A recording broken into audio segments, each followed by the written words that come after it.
now for Countywide, a special presentation of Yavapai Broadcasting News. Join News Director Paul David and News Editor Philip Catalfamo as they talk with our community's leaders, newsmakers, and people in the know. You'll hear about the hot topics in Yavapai County that affect all our lives. And now here's today's Countywide. Hello everyone and welcome to another episode of Countywide. I'm your host Philip Catalfamo. I'd like to thank you for joining me. On today's show we're talking effects of COVID, and my guest in studio today is Copper Canyon Battalion Chief Dan Elliott. Dan, welcome to the program. Thank you very much. Well, we're very happy to have you here. Like I mentioned in the opener, you are a battalion chief, so let's start with this. What does a battalion chief do?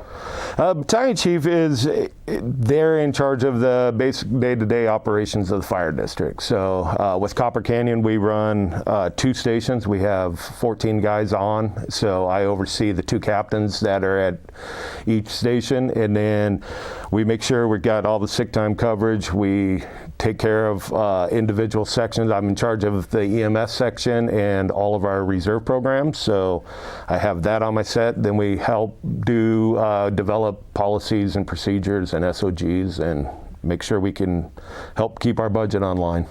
And you guys, we had talked about this a little bit off air, but there's obviously multiple positions inside of a fire station. But it just kind of cleared up for me that you got a PIO, a battalion chief, and then a fire marshal. What is the difference between a BC and a PIO and a fire marshal?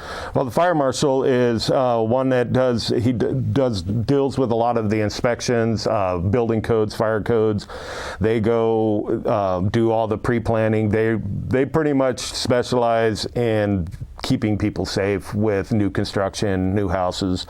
The PIO usually falls on the fire marshal's plate. They go to a little more schooling to how to answer questions, how to deal with media, information that you can give out, what you can't give out. And then the battalion chief, he sits there as the middle management between all the line guys and the fire chief. So you talk about new houses. You guys broke ground on a new fire station, correct? That we did. A little bit about that? We broke ground on a firehouse. Our fire station is going to go on Cherry Creek Road, right out of Africa and the jail. That'll help with all the response times and making sure we get people to emergencies in a timely manner. And obviously the job of a fireman is a tough one already without a pandemic going on. And obviously COVID-19 has been affecting everybody at every level in multiple different ways. But how has COVID-19 affected your job specifically?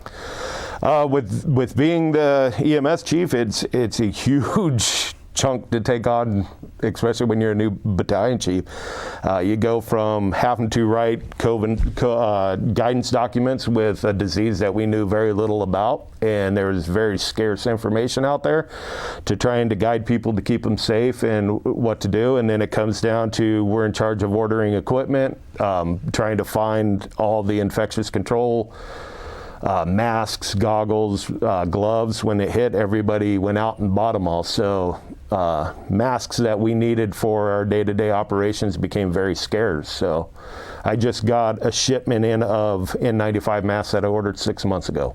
And I would assume that, when you go to the store and you buy a box of masks, you're like, okay, great, they had a box of masks for me, but you don't really ever think about, the other groups of people who may also need to utilize those masks. I mean, we all know that there was this big influx of people purchasing toilet paper and masks and probably Lysol and a bunch of other stuff, and it's kind of left a few other parts shy of what they needed regarding PPEs, and you guys being one of them. Exactly. When it came down, everybody bought up bleach, Lysol. We couldn't buy any bleach. We couldn't buy Lysol. We couldn't buy anything that we needed to do to decontaminate ambulances, make sure our personnel are safe. When it came to masks, I mean, we're starting to see some catch up, but it's still out there. They opened up the Emergency Operations Center for Yavapai County in Prescott, so we've been able to get some small quantities of supplies through them, but there's still, supplies are a long way off right now. And I would assume with you guys, responding to multiple incidences constantly, that those disposable masks are useful, but really you would want the reusable masks that you can clean and utilize again, much like what you're wearing right now. We did buy everybody a half face mask. It's an MSA that has P100 filters on it that they can wear, that is reusable. They can decontaminate it. We bought a sterilizing machine that uses chlorine dioxide to sterilize masks. So that was one way we were able to keep up on our supply, is we'd take them and then we'd sterilize them and then we'd get them back, and then crews were able to use them. It prolongs the life of some of the masks. Right, which becomes a lot more useful because you guys can obviously, utilize them multiple times instead of going, okay, this mask is done, into the trash, let's grab another one. Yeah. Inside the department, I know that there have been some changes with you guys personnel-wise, and maybe even just interacting with each other. What sort of changes have occurred inside the department? Not correlating more with the way you respond to things, but just your day-to-day, saying hi. I mean, even when you walked in, I couldn't shake your hand. We had to do a fist bump, and then I quickly went to the hand sanitizer. You're currently wearing a mask, which makes me look bad, so thanks, Dan. I'm kidding. But what's changed culture-wise inside of the department? The firefighters are a family-oriented bunch of people. I mean, we live together 48 hours a day, or 48 hours a shift. I live with these guys a third of my life. So when I go home, I don't wear a mask. My son works for the fire department. I don't wear a mask around him, but if I'm in the fire station, I have to wear a mask around him. So having people wear masks inside of apparatus, inside the station, it was a battle. You're like, I'm around these people all the time. I see these people all the time. But what we're trying to do is keep people safe from what's going on when you're not at work. So you're at home for 4 days at a time. So when you come back to work, we're trying to keep everybody healthy and safe. While they're at work, people have, family members have a lot of immune problems. So you're trying to keep those employees from taking all this stuff home. And one of the things we've seen is there's more firefighters that seem to isolate themselves, because if you're in your own dorm room, you don't have to wear a mask. So if you're by yourself, you don't have to wear a mask. So we're seeing more self-isolation than we are as a group. We eat together, we sleep together, we have fun together, we work out together. We're not trying to keep a minimum in weight rooms and trying to do the physical fitness and everything. And so you're seeing a lot more people do isolated activities instead of as a crew. And that's got to be tough. You mentioned that family aspect, not being able to eat together and work out together. How important is that camaraderie between firemen to sort of build that family atmosphere? It's very important. We're built off of a family atmosphere. Family comes to the station, family, your kids come to the station, you have Christmas in the station. So it's huge to have that camaraderie, and as the disease is taking spot, we're not allowing family into the station. We're not allowing kids to come into the department. And it's a very dangerous job. So you got to have that brotherhood or camaraderie. You got to be able to trust each other when you're getting ready to go into a building that everybody else is running out of that could take your life. Well, and it's like you mentioned, just there, those high pressure situations where you really need somebody. You see a home burn down, and you start to think about your family. There's no one. I mean, there are guys there, but just that sort of like, okay, well, I could go back to my family at work, this environment where I feel comfortable, or I feel relaxed, and now it's not necessarily taken away. It's just so different now, just the inner workings of the department. But, like I said, what you guys do is a very, very tough job already. And to add on to a pandemic, I cannot even imagine how much it's changed for you guys. But we're going to take a quick break. And when we come back, we're going to talk about some of the changes with the way the department responds to incidences. When we come back on the other side of this break, don't go anywhere.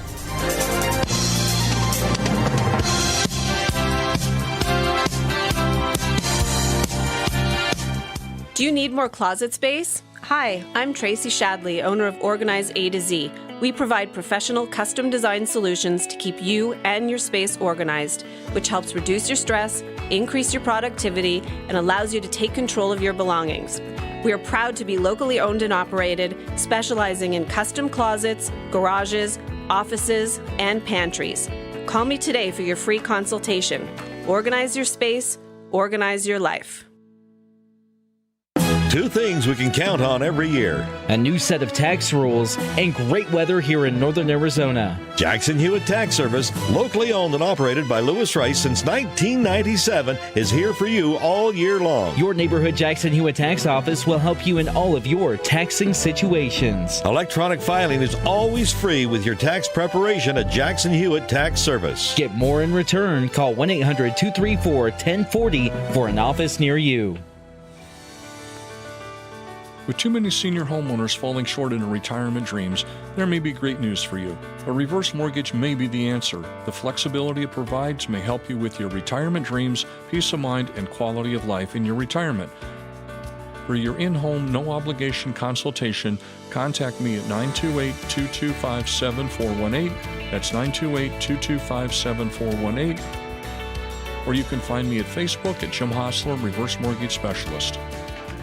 Hi, this is Lori and Melissa from Sedona Soul Spaces. We are the premier source for all your interior design, decorating, and staging needs. Every day people ask, why didn't I call you sooner? Let us use our passion, creativity, and experience to make your life easier. Don't make costly mistakes. Call us and we will help save you time and money. We offer full-service interior design, custom furnishings, complete home staging, turnkey vacation home packages. Sedona Soul Spaces, creating extraordinary spaces that delight your soul. I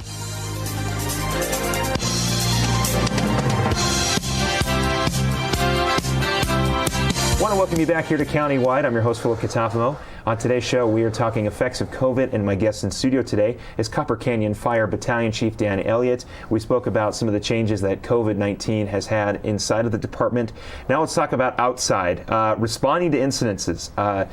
Can't do it like you used to, obviously. It's a lot different now. So what are some of those changes that you guys have made when responding to crises? One of the changes we've made is, every year we always have the flu season. We always have those sicknesses come through, and it was a case-by-case issue whether you wore an N95 mask or you wore a surgical mask. Now we require everybody on every call, no matter if it's an auto accident, if it's an EMS call, they're required to have an N95 of some sort on. So whether it's a disposable N95 or they're half masks that we purchase for them, but they are required to have that on. They'll wear eye goggles, all the gloves, it's normal PPE, but when we start to get into when we're having to give breathing treatments, advanced airways, when we're doing CPR, overdoses, anything that's going to require being close to somebody's airway, they're required to be in either a gown or a Tyvek suit on top of that. So, and then when you guys respond to, let's say, a car accident as well, you're going there full PPE with gloves on and making sure that you get that person out, right? It is, and the I-17 260 corridors, we have thousands of people that come through that you have no clue where they're coming from. So, and how important is it that people disclose that information for you guys to say, oh no, I tested positive for COVID, or I was around some people who had COVID or found out that they did?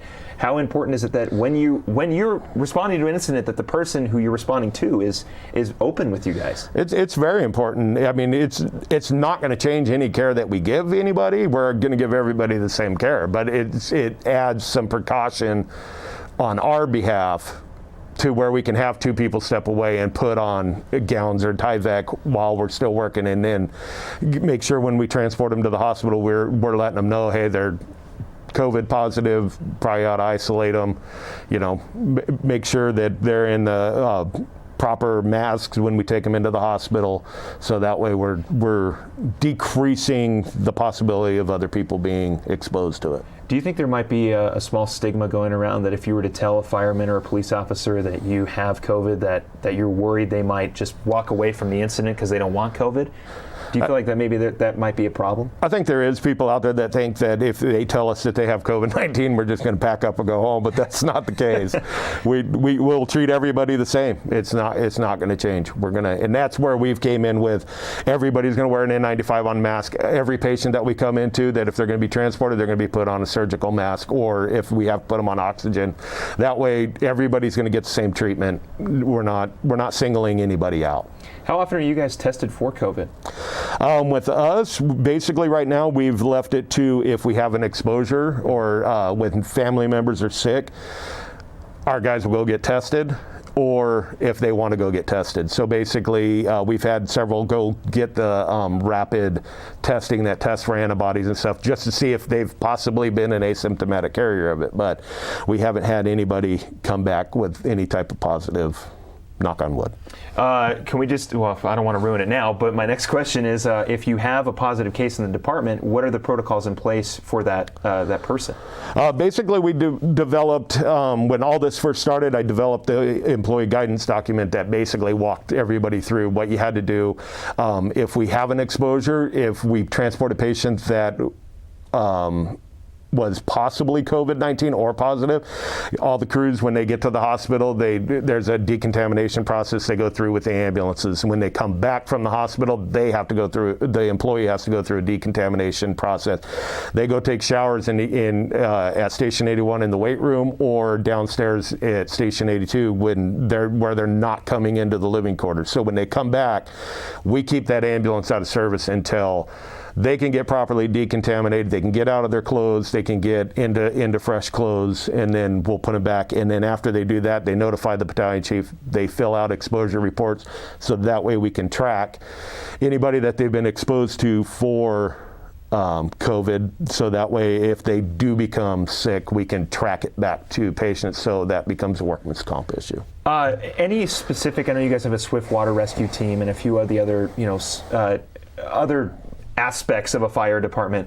Have there been any major changes in terms of protocol for how they respond, or is it basically all the same for everybody? It's basically all the same. When we go out, if we go out to Bell Trail to hike in and pull somebody out, they have to wear their mask. Once they hit patient contact, we put a patient in a mask, so that way nobody's exposed. We get them all back to where they need to go. They do a full assessment with an ambulance before we allow them to leave. You talk about Bell Trail and just the trails in general are still full with people hiking, and hopefully they're social distancing and wearing masks and whatnot. Because most of the response, obviously, when you guys go to rescue somebody at Bell Trail, it's not because they have COVID; it's because of something else. But the I-17, another problem area for you guys, and I know you guys respond a lot to that I-17 corridor. Why is that area such an issue? Well, the I-17 is a very dangerous stretch of road. When it comes to wildfires, people pull off the side of the road. They take a break. They park in dry brush, and unfortunately we're extremely dry right now. So you park in dry brush, there's going to be a fire from the brush sitting up against the bottom of your car. It's on the high temperatures within it, and next thing you know, you have a car on fire and brush that's burning, or coming down both sides. Anywhere you come into this Verde Valley, you got to descend a mountain. So, right. And they get pretty dangerous. People losing their brakes, trucks starting to catch on fire from overheated brakes, or people not paying attention. And you guys, a lot of departments and counties were starting to take away their fire restrictions, but now they're getting re-implemented. But you guys kept your fire restrictions in place. Why is that? We kept them in place. Monsoons has been pretty much non-existent. So we kept them in place knowing we've had multiple fires that have been, 4 acres or larger. So at that point, right before they released them, we had the toy fire, which was like 2.5, 3 acres right there inside of the town of Camp Verde. So with no rain, it's still very dry out there, and it's a timber box waiting for the right conditions to light off. I know I always feel so guilty about the monsoons arriving late, because around this time last year, I showed up and started working here, and the monsoon showed up late, and that happened again this year. So I feel like I'm some sort of a jinx. I'm getting so nervous. Hopefully we'll get monsoons soon this year, because we desperately need them. And we're going to talk about the fire restrictions when we come back. We're going to take a quick break. We'll be right back with Dan Elliott, Battalion Chief of Copper Canyon Fire. Don't go anywhere.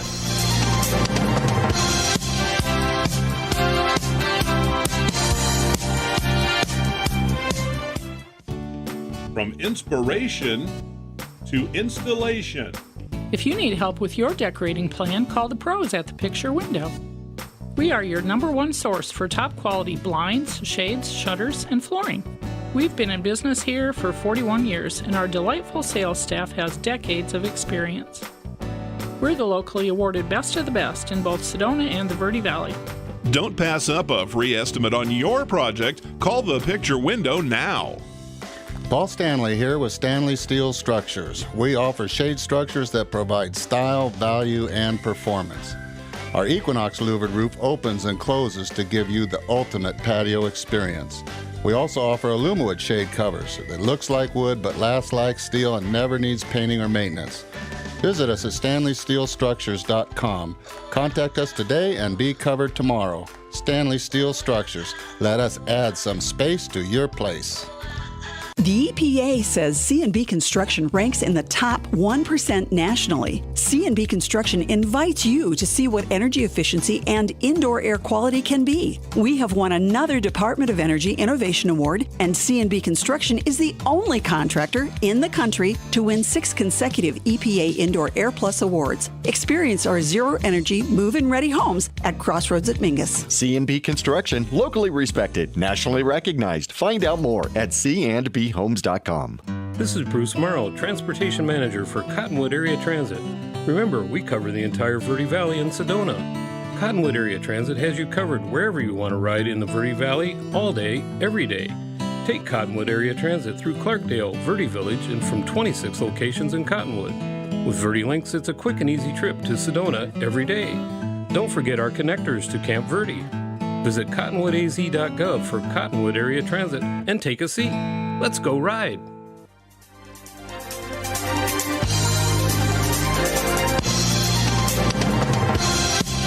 I want to welcome you back to Countywide. I'm your host, Philip Catalfamo. We are continuing our conversation with Copper Canyon Battalion Chief Dan Elliott. We talked about the effects of COVID. We talked about fire restrictions. Let's continue that. How important is that monsoonal moisture? As we spoke in the previous segment, that it's been pretty dry this entire summer and leading a little bit into the fall, even though technically we're not out of the summer yet. But how important is that monsoonal moisture regarding fire restrictions?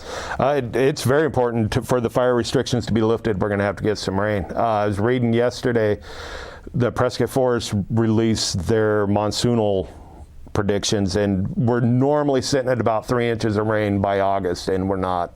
We were at little less than an inch of rain. So unfortunately in the Verde Valley, you have a lot of dry brush, a lot of fine fuels that have dried out with all the heat, and then all that rain needs to get back in and moisturize those up so that way fires, when they happen, they don't spread so rapidly. And you know, like you mentioned, the monsoonal moisture is very important, and that will help to lift the fire restrictions. We saw a lot of forests, we saw a lot of counties and districts, fire districts that is, and departments going, yeah, we're going to lift our restrictions, but you guys kept your restrictions in place, and now all of those departments and counties are re-implementing their fire restrictions. So it seems like you guys are pretty on top of it. Yeah, and it goes back to what we're running within our district, and we're still seeing a lot of small brush fires that have the potential to be catastrophic. So, and then, you know, we're still issuing burn permits, but you're just, when you call the dispatch number, they're going to let you know that it's no burn. Yeah, and that was going to be my next question, which was regarding the burn permits, if you guys are still allowing them, but it seems like you aren't allowing the burn permits now. We're not allowing them. We issue them for a year at a time, so you can come in to prepare, but until we lift that fire ban, there's going to be no burning. Yavapai counties, theirs went into effect yesterday. Prescott Forest, I do believe, goes into effect tomorrow, and then Coconino and Kaibab, like we were talking, goes into effect Friday. That's right. So the most important thing you can do if you're traveling to any fire jurisdiction, any sort of forest or any different county, know before you go. Go check out the websites of the fire jurisdictions or the forests that you're going to go visit to know what you can and can't do. The website for Copper Canyon Fire is ccfmd.az.gov, and their phone number is 928-567-9401. And Dan might answer the phone, so go ahead and give him a call. We're in such a weird time. Yep. You know, we get the pandemic going on, and you know, things are closing and opening again, and fire restrictions getting in place and put it out of place. And you know, it really goes to speak to people like you who put their lives on the lines, regardless if there's a pandemic, if there's a tornado or anything else. But you guys are willing, regardless, to put your lives on the line, and that is very, very admirable. And thank you, Dan, is what I want to say for very much what you guys do, keeping us safe and responding to the incidences and still staying on top of it while we're going through this. It's our privilege to be able to serve. So we love what we do. Yeah, and again, ccfmd.az.gov 928-567-9401. I think we've covered everything, Dan. We're coming down to just the final few seconds. Is there anything else that we should get out to the people? Nope. Just be safe. Wash your hands, wear a mask, don't sneeze in people's face. You're going to be fine. Well, Dan, I'd shake your hand, but I can't. So I do want to thank you again for coming in. I really, really appreciate it. And I want to thank you for watching and listening. Have a great rest of your week. Again, know before you go. Enjoy your rest of your week. Stay safe. We'll talk to you again next time.